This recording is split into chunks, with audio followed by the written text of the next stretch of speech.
Hey tea heads, this is Don from Mayleaf. Right, this is going to either be a really amazing pinnacle session or an extremely disappointing session. I have a love affair with a Taiwanese black tea famed around the world called Oriental Beauty, Eastern Beauty, Dongfang Meiren. There are lots of different names for it. I've done an entire video about this tea. I'll stick a link in the description below. And in that video, I explain that this tea is one of the most fragrant teas out there. The way that it's produced means that it's elevated in terms of linalool, geraniol, and loads of different terpenes. So it's got this amazing geranium, citrus fruit, lychee, rose aroma. And if it is bitten by bugs, if it is bitten by these little tea leafhopper jacids, then the plant reacts and creates extra terpenes, specifically hot trianol, which is like a honeyed, sweet honeyed fruity note. It is a spectacular tea, but if you've been following the Mayleaf journey, you will know that we do not get this tea every year.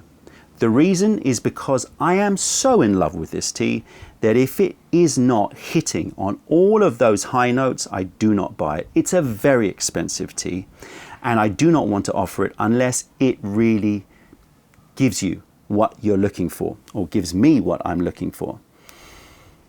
And over recent years, I have found that for one reason or another, it has become harder and harder to find a top-notch pinnacle Eastern Beauty.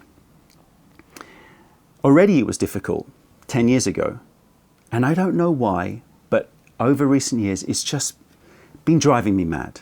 So this year I tasted lots of Oriental Beauties, Dongfang Meiren, from lots of different producers in Miaoli and other provinces of Taiwan. And again, I just felt that they were missing the mark. They had lots of the linalool, lots of the geraniol, lots of those zesty, rosy, fruity, citrusy notes. But when you drink it, it just did not give the richness, that honeyed note that I'm looking for. And I spoke to different people and they said, well, you know, you're not trying the best stuff. So I said, all right, fine. Every year there are competitions for Oriental Beauty. And so I said, I will go out and buy competition winning tea. All right? Because I want to taste what is supposedly the best. So within these competitions, there are lots of different grades. Some of them are just insanely expensive. So, you know, the winning grade, competition grades go for around $30 per gram of tea. So crazy expensive, right? You're going to be spending $150 to have a session, one session of tea. This is got 2 plums, so they have different different ratings. It's a competition winning 2 plum tea. This cost me about $300 for 150 grams. So I want to taste this and I want to figure out, well, I'm going to see if the competition grade tea is going to hit those high notes. I have tasted competition grade Oriental Beauty before, and I have never been that impressed with it. And so the question is, am I looking for something completely different to everyone else out there? Like maybe it's me. Maybe it's me. So here you go. Competition winning tea. What does it say? It's from Miaoli, high quality tea, blah, blah, blah, blah, blah, blah, blah. Let's open it up. And let's, oh look, it's got a little non-tamper proof sticker on it. And let's see, just rip it open here. Let's see what this tea is like. All right, I can already smell the smell, but I am, so as I said, this session is either going to be glorious because it's going to be like, yes, okay, this is what I want. What does that mean? Should I buy it? You know, that means I'm going to have to sell it. Like, you know, it's going to have to be like 3 times or more the price of our current Eastern Beauty or the ones I have sourced before. Or this is going to be very disappointing, and it's going to make me ask the question, which I seem to ask every year, which is maybe, like I said, maybe it's me. Maybe I'm just looking for something that isn't what everyone else is looking for. But when I find these batches, and I have found maybe 10 over the last 20 years, they're just amazing. Like one of my favorite teas out there, one of my favorite for sure. Take a look at the leaves. Let's assess these leaves. Usually with Dongfang Meiren, you want to see some fine picking. Buds, white hairs, a combination of colors, so whites, browns, reds, you know, it's also called, I can't remember, like 5-color tea, you know, so like, you know, you want a variety, a palette of colors here. The processing of this tea is very special to enhance those terpenes. And you can get very fragrant teas without the bugs biting. But when the bugs bite, it's just richer in terms of the honeyed notes. I won't say more. Let me taste it and then we'll see.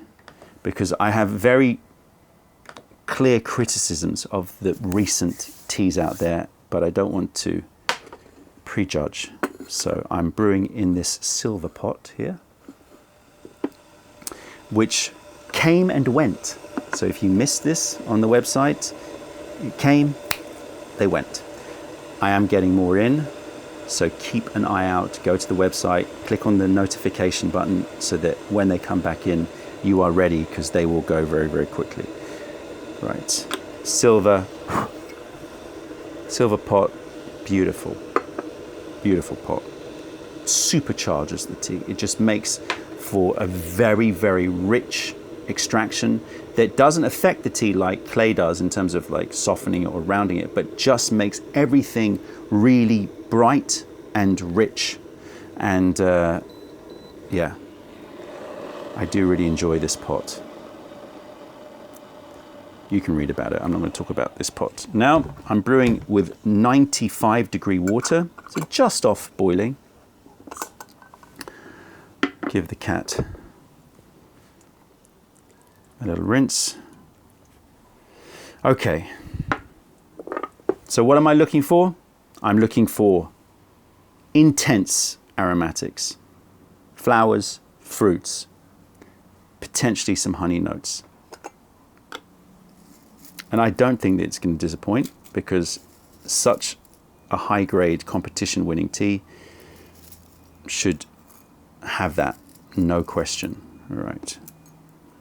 So I don't know how many grams I'm using, but let's say it's about 4 grams. So this is about $12 worth of tea in there. Here we go. Let's make this a magical session, please. $300 forked out on that. Here we go, because they don't sell it as samples. Once it's packed, you can only buy 150 grams. Here we go.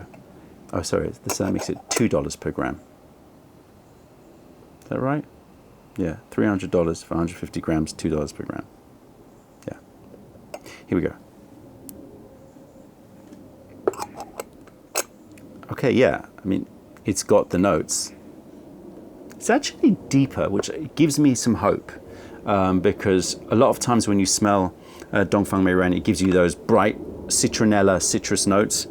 But then when you drink it, it's like, it doesn't have richness and honey notes.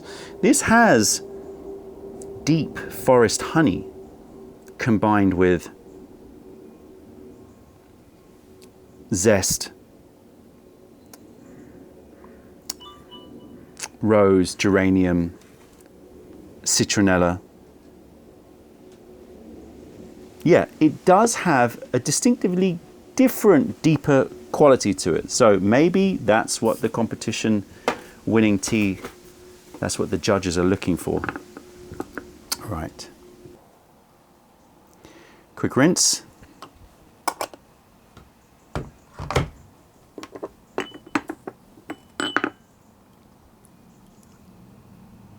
Okay, now I expect all of these terps to just jump out of here. If I'm not like jumping out of my seat, then I'm not going to be happy.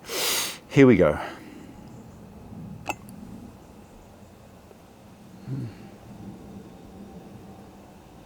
Okay, I'll give it this.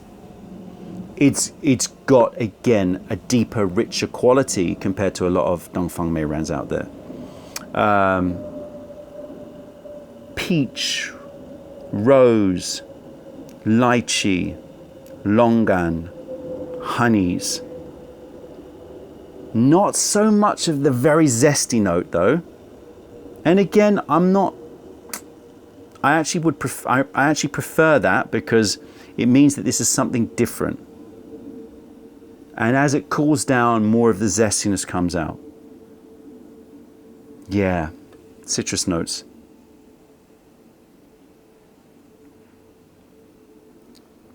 Lemony roses. Oh, the lychees are coming out. Okay. Okay, this is good. Lots of beautiful aromatics, but all like swimming in honey. So it has that bug-bitten, honeyed, hot trianol note. Okay, getting excited. I don't know what that means, because if I'm buying it for $2 per gram, I'm gonna have to put some markup on it. You know, so maybe it goes to $3 per gram, which, as I said, is like more than 3 times, you know, what we've previously charged. And the prices just keep going up. They keep going up. But like I said, the producers, like I've always said to me, look, if you want to try the best stuff, you got to go to competition grade. I'm like, okay, I'll do it. Although I've purchased non-competition grade. What does non-competition grade? It means that they weren't entered to the competition. It doesn't mean that they wouldn't have won a competition. It's just that they weren't entered into the competition, right? Competition grade is like, is not like a particular, you know, defined grade. It's just if the producer felt like entering it into the competition. Now, clearly there's costs involved in entering it into the competition, so some producers just don't feel the need to do that. All right, here we go. Color, decent color. In fact, that's about the color I want. I don't want it to be too dark, but I certainly don't want it to be too light. A criticism that I have with expensive Dongfang Meirens is they tend to be too light in terms of the brew, because they're very bud heavy. Now, I like to have a mix of buds and larger leaves. It's like white tea, right? If you have an aged white tea that's very buddy, it lacks the depth and the fruitiness that comes from the larger leaves. It's exactly the same. In fact, I would say that in many ways, Dongfang Meiren has similarities to aged white teas. The smell coming off here is great. I'm picking a bit of that menthol wintergreen note of the black tea. That wouldn't be on a white tea. So it's a slightly medicinal quality. It's turned it into sort of medicinal honey. Okay, I'm getting excited. I am getting excited. But the big problem often is not in the aroma. It's in the mouthfeel, the taste, and the aftertaste. First infusion, it's going to be lighter. Let's see.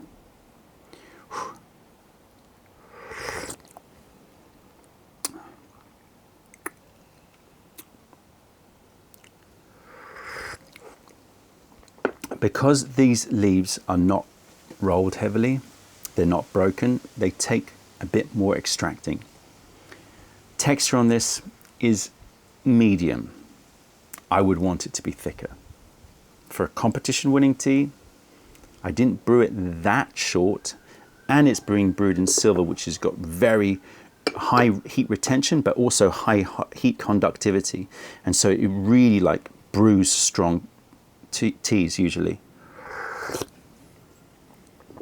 a bit light. Taste.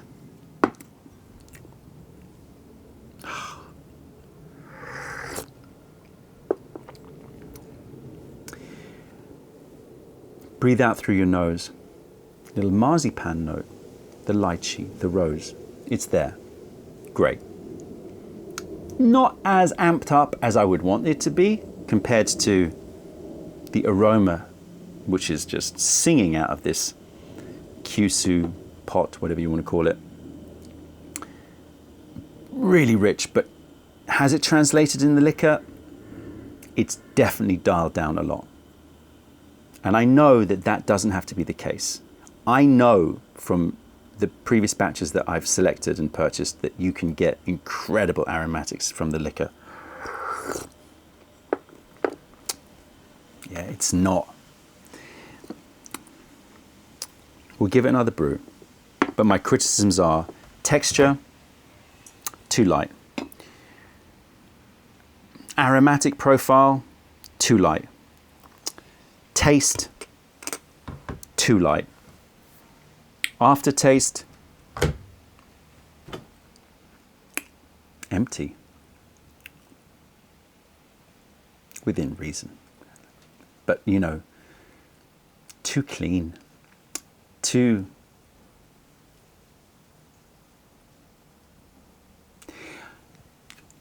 When I've tasted super high grade Baihao Oolong, Dongfang Meiren, whatever you want to call it before, in Taiwan, at tea shops, they go, well, this is our most expensive grade. I've always had the same criticism. I'm like, where's the aftertaste? And again, it makes me think that it's me. Because clearly, this is what it's being selected for. You know, the competition winning teas are looking for clean, pure aftertaste. But for me, it's empty. I'm looking for something and it's not there.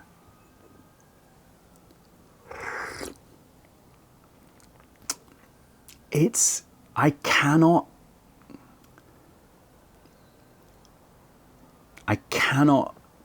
say that this is worth that money.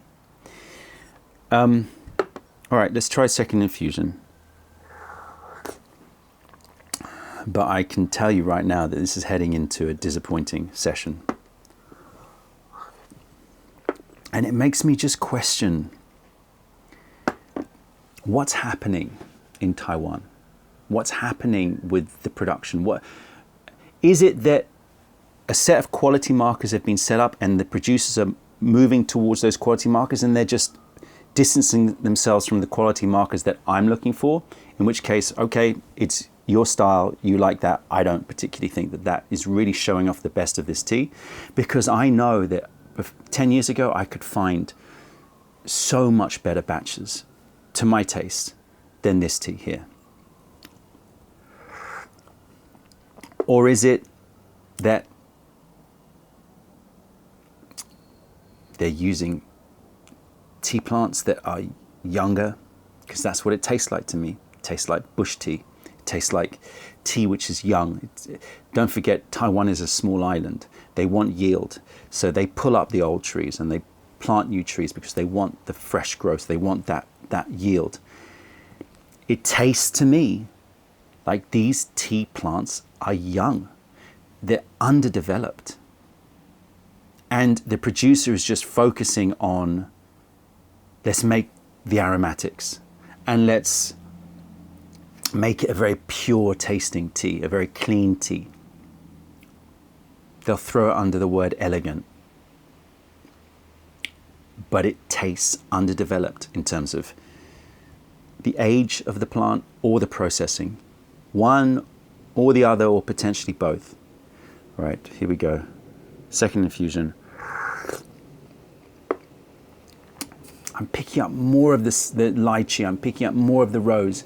It's there. If I gave this to somebody, I'm sure a lot of people would love this tea. But it's like, it's so frustrating when I know the batches we've had before and I know how much, like, I adored them. It's just not there. There's a woodsy note to it that, again, I have always associated with what people have told me is a very expensive Dongfang Mei Ren. It's a bit woodsy.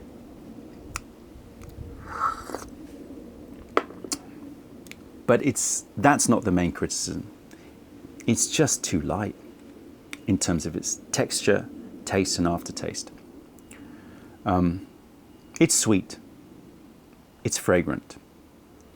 But ultimately, it leaves me hanging. You know what this reminds me of? Like if you sit down to one of those art house movies, those movies that is like critically acclaimed. It's won the Cannes Festival or won whatever the best art house festivals are, right? And it's just like loved, and you sit down and you turn it on, and beautiful opening shots and interesting character development, and you're like, wow, I'm so into it. I'm just like, you're diving in, and then it has like little twists, and you're like, oh, this is going somewhere. It's amazing. And yes, it's not like your standard narrative because it's not a Hollywood film, but it's just sort of meandering into these sort of interesting areas, and you're thinking, where's this going to go? What's going to happen to it? And then there's a moment that you kind of go, where is this going? I'll keep following it. And then there's a long shot and you go, that's not the end. Don't tell me that's the end. And then the credits roll and you go, where? Where's the... I've invested in that film. It started so well. And now the credits are rolling and I don't understand. Now I have to somehow sort of justify, like, well, why was that such a great film? Oh, well, okay. Oh, maybe they meant that, or maybe, I don't know, maybe that was the point, right? Or like, but there's just no satisfaction at the end. No satisfaction.